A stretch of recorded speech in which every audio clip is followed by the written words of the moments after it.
Hi friends, நான் உங்கள் Bhanupriya Riya beauty பார்லர்லேருந்து. So தினமொரு டிப்பில் இன்றைக்கி நம்ம என்ன பார்க்க போகிறோம்னு பார்த்தீங்கன்னா, நம்ம கொஞ்சம் கலர் கம்மியாக இருக்கும், ஸோ இன்னும் கொஞ்சம் கலர் இருந்தால் நல்லாயிருக்கும் அப்படின்னு ஃபீல் பண்ணுறவங்களுக்கான ஒரு டிப் தான் நம்ம இன்றைக்கி பார்க்க போகிறோம்.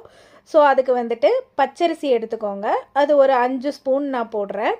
அது கூட பச்சைப்பயிறு ஒரு 4 ஸ்பூன் போட்டு அதை ஒரு 2 மணி நேரம் ரெண்டையுமே ஊற வச்சுக்கோங்க.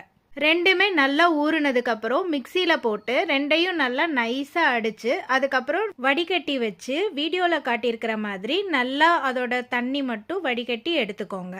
ஃபுல்லாக வடிகட்டினதுக்கப்புறம் வீடியோவில் காட்டியிருக்கிற மாதிரி இந்த மாதிரி வாட்டர் கன்சிஸ்டன்சியில் உங்களுக்கு கிடச்சிருக்கும்.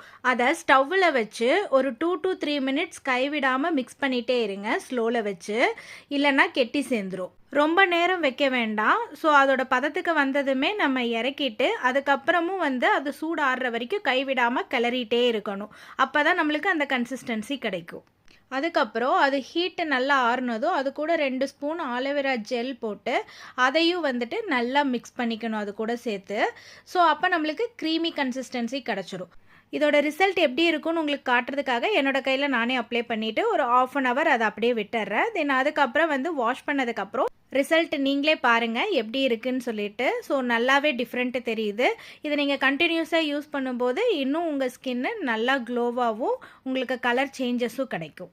இது ஃப்ரிட்ஜில் வச்சு யூஸ் பண்ணணும்னு கூட இல்லை, நீங்கள் வெளியவே வச்சு கூட 1 week யூஸ் பண்ணிக்கலாம். ஸோ இதை நீங்களும் ட்ரை பண்ணி பார்த்துட்டு ரிசல்ட் எப்படி இருந்தது அப்படிங்கிறத கமெண்ட்ஸில் ஷேர் பண்ணுங்கள். Thank you, bye by.